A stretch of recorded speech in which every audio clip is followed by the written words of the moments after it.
Hey guys, welcome to another discussion video. Just me this time.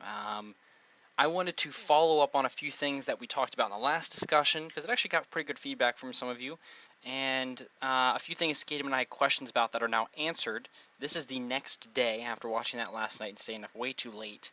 Um, I've had some time to think about it, and I just wanted to give opinions. This is going to be a little bit shorter here. I'm going to try and keep a watch on the time so this doesn't go too long. Quick and to the point. A few things on the questions we had last night. I just wanted to say them, and then I wanted to finish up with some thoughts, having now sat through this almost 24 hours. So first up, it does use game cards, and they look like an SD card, but they're a little bit thicker, like the 3DS cards or DS cards, which is fine by me. I like the cartridges preferably better than the discs, so I'm totally cool with that. Let's see, the internal memory space is only 32 gigabytes, which is pretty lame. They clearly did that to save money on production because they easily could have made that 256 or a freaking half a terabyte. Because I can go buy for like $50, $40, something the size of my fingernail, that's 256 gigabytes. So I don't know why it's not more, but you can put in micro SD cards into the system, and you'll be fine with having more space, but you're going to have to do that. And especially with games like Skyrim and stuff, I imagine they're going to be humongous if you download them. So we'll see how that goes. It won't be anything crazy, I guess. But just wanted to clarify that. There is no backwards compatibility. So there is nothing has come out. You can't do anything with Wii U, Wii, GameCube, DS, 3DS, no backwards compatibility. Which, I mean, at some point they're going to draw the line, but all I know now is that I'm forever going to keep my Wii U, and I am forever going to keep my 3DS.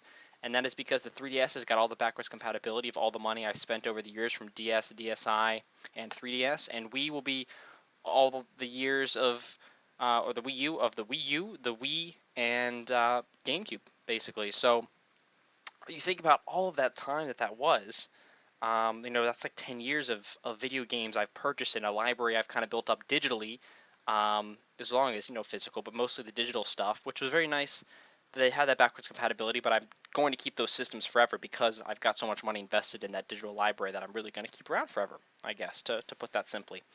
What else? They did confirm that you're paying for the internet per month, and the NES game you don't even get to keep after the end of that month. They adjusted the launch lineup a little bit. Before I get into the game stuff and then some more thoughts, what other things did I learn? The prices for the controllers. I'm going to try and not make this too negative, but it might end up being a pretty negative video. The prices for the controllers and accessories, insane. Insane. I can't remember I don't think we talked about this last night because we didn't know, but the Joy-Con, if you want to buy a new set so that, say we don't each want to hold one controller, we want to hold a new set, $80.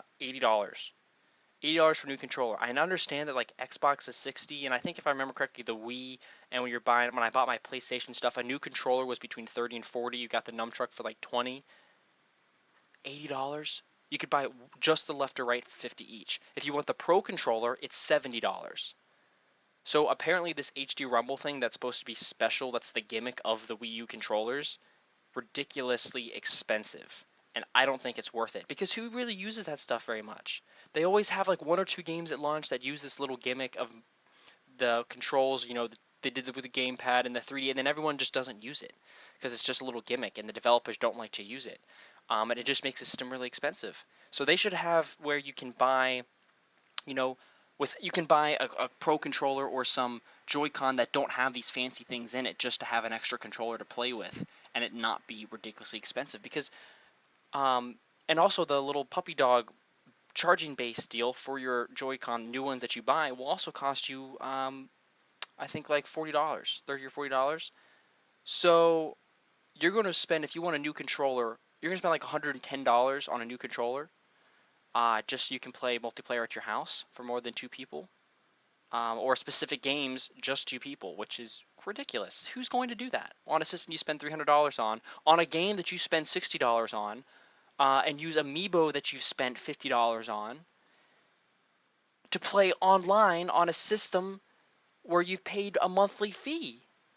Nintendo has gotten so greedy and money hungry. What has happened with this company? This never used to be the case.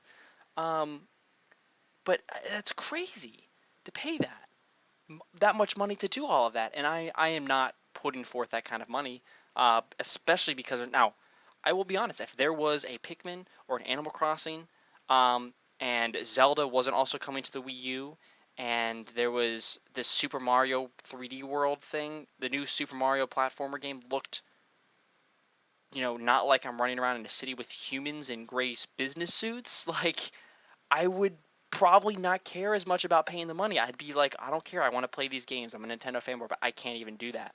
Um, and I've officially decided I'm not buying this game at launch because Breath of the Wild is also going to launch on the Wii U on the same day. They didn't even delay it like a month or two for the Wii U to make people buy the Switch. The only game that would make people buy it for the Switch would be Zelda, and they're also going to launch it on the Wii U. So fanboys like me who bought the Wii U anyway to play like the couple games that were pretty decent, like Smash and Pikmin, um, I'm just going to buy it for that because the graphics on the Switch look like it's same. I mean, I think the performance looks a little bit better as far as frame rates. If you want 60 frame rates like in Mario Kart and stuff too, but what am I? I don't care so much about that. So I'm going to buy it for the Wii U, and I'm going to wait to buy the Switch, and I would advise that you do the same. I don't see any reason to, unless you're really into the couple of those, RPG or Japanese type games that have come out for it. Um, and I'm gonna wait at least a year. I did the same. So I bought the 3DS on launch day, and I regretted it because I ended up having to spend more money because they did the price drop after, and there was no games. All the games I wanted did not come out for a substantial period of time after, um, and it was pretty lame. And then the Wii U though, I was good, and I waited. I got it for cheaper. I got all the games that I wanted had actually come out, so I could play them, and it's fine. I think I'm gonna do the same thing for the Switch. They're gonna have to do a price drop. I want to see if this online thing is gonna fail that you have to pay for. Um, and I'm really curious to see what happens, and I'm gonna wait. I'm going to wait. That 1-2 Switch game, I had some hope for because I'm like, oh, it's a little Nintendo game, shows off the features that might be pretty neat. But to me, it looks dumb. There's no visual part of the game. If you go and watch the gameplay, it literally is no visual parts, and it's a $50 game. So, and that's a game that should be with the system. It should be installed on the system when you buy it, or a disc, or even you go to the eShop and download it for like 10 or 20 bucks. To get yourself logged in on the account, the promotion. If you go buy the system at launch, it's gonna be on sale. You can download it. 50 bucks, I gotta buy it. And there's not even a visual part. I was watching them play ping pong on the stream today, and they don't even look at the screen. You just have to kind of listen and feel to like how you swing. So you just interact with other people, and you're paying $50 to interact with other people to use to feel and activate features on a controller that you paid $80 for. This is ridiculous. ARMS, to me, I still don't think it looks like a full game. That doesn't interest me as a fighting game. If the controls are really actually that amazing, and it's like a really amped up Wii Sports Boxing, then this might actually be a worth a game, but it's still going to be full price at $60, and it doesn't even come out at launch, for crying out loud. Mario Kart has no new tracks in it from Mario Kart 8. It just literally adds battle mode plus the DLC. And I'd rather spend the 10 or 15 bucks I can get it at GameStop and buy the DLC for Mario Kart 8 and play Animal Crossing than get the 2 or 3 new carts, the 2 or 3 new characters, which I don't care about, and then battle mode. Of course, I would love battle mode, but that should have been in the game in the first place. Instead of they're going to make me pay $60 again to get the same stuff I had on the Wii U plus battle mode, which is, to me, again, that's a completely money-hungry ridiculousness. But I know if I did buy it at launch because I was getting Zelda, I would also buy Mario Kart 8 just to have the battle mode with friends because that's the only multiplayer game you can get. But again, it doesn't come out at launch. It comes out 2 months later in April. But it would be great to have that because there's no really good multiplayer games, it looks like, to play at launch. So having that for Mario Kart would be great. What else? Yeah, we've seen some of these other games. They just look like a lot of those other games at launch are either on other systems already, or you can get the experience elsewhere or better elsewhere, such as Just Dance, like Connect or the Wii. I mean, I guess it'll be better on that because you could do a group, but you're gonna have to buy more Joy-Con controllers for 80 freaking bucks. And I don't know. I don't mean to sound so negative and ranting, but I mean, I didn't have very much hope and anticipation for this, but I was looking forward to seeing Nintendo doing something, and they could have.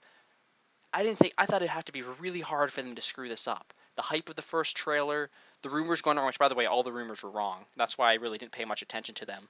You know, this was the hashtag fake news where they just made stuff up basically, I think, and pulled it out of their butt to get subscribers and retweets and things. Everything was wrong, and it was they could have done. Yeah, okay. The other thing that Oh, that was the other thing I was going to talk about.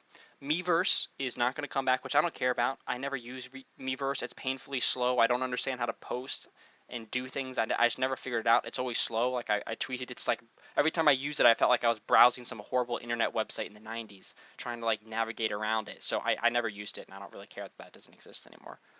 But they're not going to do Street Pass. So they're going to be like, this is a home console, but you can just bring it with you easily. I loved Street Pass. I understand in America a lot of people didn't get to use it much, but being on a college campus or going downtown or going to GameStop or Target was like when I'd go shopping, it was always an event to go to the store because I get passes. I really enjoyed Street Pass, and I'm a little sad to see them not have Street Pass as part of that. To bring it around with you on the go to help promote that even more. I mean, Street Pass was a big deal in Japan, but I guess it wasn't a big deal enough, or they just realized it's not worth it to do that. Um, all of the Link amiibo are a little bit expensive, more expensive than other amiibo. They are very high quality, and some of them are bigger than others. So I understand that, but I don't think I'm probably going to buy them. I stick to my Animal Crossing stuff I got for $2 to $4 on Amazon when they launched Amiibo Festival and they overproduced it, and everyone was like, "Why would I buy this?" um, really, the only stuff I got, and I'm just going to keep my Animal Crossing things. I don't think I'm going to buy those. Um, what else? I don't. Oh, the last thing here, because we are getting long. Last thing is I don't know why Nintendo has not talked much about the eShop. They mentioned that you can use the eShop without paying the service, obviously, so you can still buy their games. But they didn't talk about it, and that makes me concerned for two reasons. One, it's either just going to be Virtual Console, the same thing as the other stuff. You can buy your Super Nintendo, your NES, your 64 games, some of the Wii games. I wonder if this. I don't even know if it's going to be as populated as the Virtual Console for the Wii U, such as like the DS ports they put over on that touchscreen pad. I don't even know if they're going to do that. But they haven't talked about it at all. They didn't even mention it last night. I don't know why they didn't. That'd be a huge selling point to me if they were like, the Virtual Console is going to launch. We're going to launch all these GameCubes: Super Mario Sunshine, Animal Crossing, the Pikmin, Smash Brothers Melee, Majora's Mask is all going to launch from, or not Majora's Mask, Wind Waker. They did that for HD on the Wii U, but those couple games. Or Luigi's Mansion, they've been launched. They're going to be, $10, $12, or $20, whatever. Something would be reasonable of those prices. Digital download, bring it on the go, GameCube remastered, Virtual Console. But they didn't even mention that at all. So I don't know what the deal was with that either. That's disappointing because it's either going to be the same junk that no one has cared about since it was a big deal with like the Wii and everyone owns them and now things are kind of worthless and people want some new stuff, or it's going to be the same games, the ones that I would want I already own, or it's not ready. They haven't developed it yet. They're not really ready for it. It's going to be like the 3DS where it launches without an eShop or something that's not complete, and it's going to be later that it becomes up and running, which would be very strange. Like I feel like with this system they've had so long to work on this.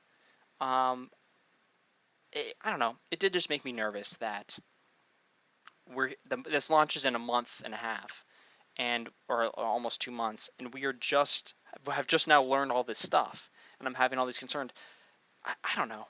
I just feel like this is something that should have been talked. This should have been shown off at E3. It's clearly wasn't ready. They clearly weren't ready to leave the Wii U when they did, because usually these kind of things are years in advance, and a year or two before the last system's gone, they're working on the new one, and then they announce it a year or two ahead of time and start showing off the prototype, and then that next year it launches, and you get all this time and feedback. Like the 3DS, even though it had a pretty terrible launch lineup, at least the reason I bought it is because anyway,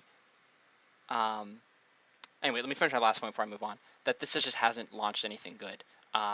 and I'm a little concerned. It just looks like this was a little maybe rushed and a little expensive, and I don't know what they're really trying to do with it. So we'll have to see how this turns out. But I'm not buying it at launch.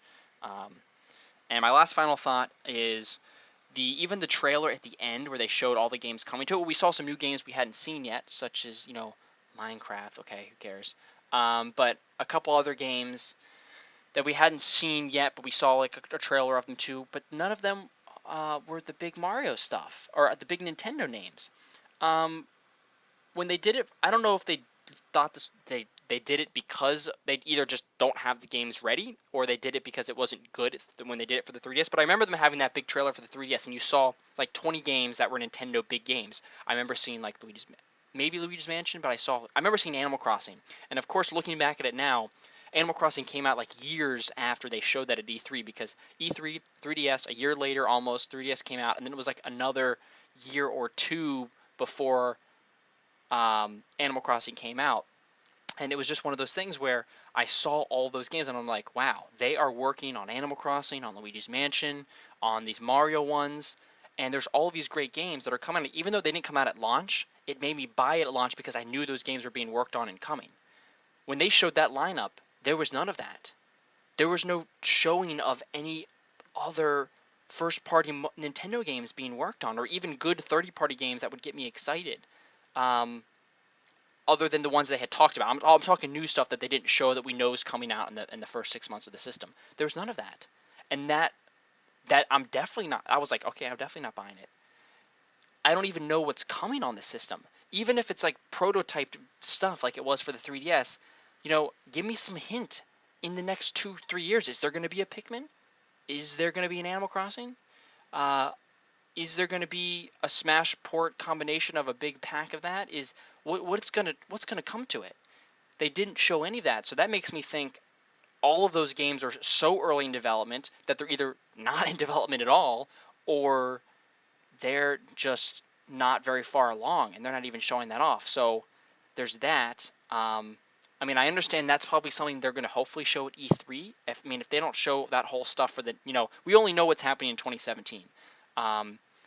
But if they could show, maybe at E3 they're going to show stuff obviously for like the next year and after that what they have lined up. But you think that we would have even got a glimpse of some other stuff because I guess clearly Nintendo thinks what they have now is a great launch lineup for the first year. That I get the impression they think that's great and they think that the system itself is enough to sell. And as a consumer on the other side, I disagree. I don't think it's a good launch lineup, and I don't think the gimmicks of that are enough to sell what it's got, and all that stuff's just too expensive. So that's my thoughts. I know it's negative, and I got more negative the more I've thought about it and the more stuff that's come out, but we'll see. I know they're doing some Nintendo Directs for a few other games coming up over the next couple of weeks. The launch is just around the corner, so we'll see people actually using it and interacting with it, and I'll be following that. And if there's any big news that comes out, or there anything crazy from the directs, and once it launches, I'll be sure to do some discussions on thoughts on that to see if anything has changed. If not, it looks like I'll be waiting until E3 to see if there's anything good in the near future for the Switch to potentially make an investment in. So nothing new and special as far as video game recordings and video game footage will be coming to this channel from the Switch. So sorry to burst your bubble. There may have been unboxings and footage and recordings of Switch stuff, but it does not look like that will be the case, at least in the short term, and maybe even the long term of up to a year. So thank you guys so much for watching, and I'll talk to you guys later. See ya.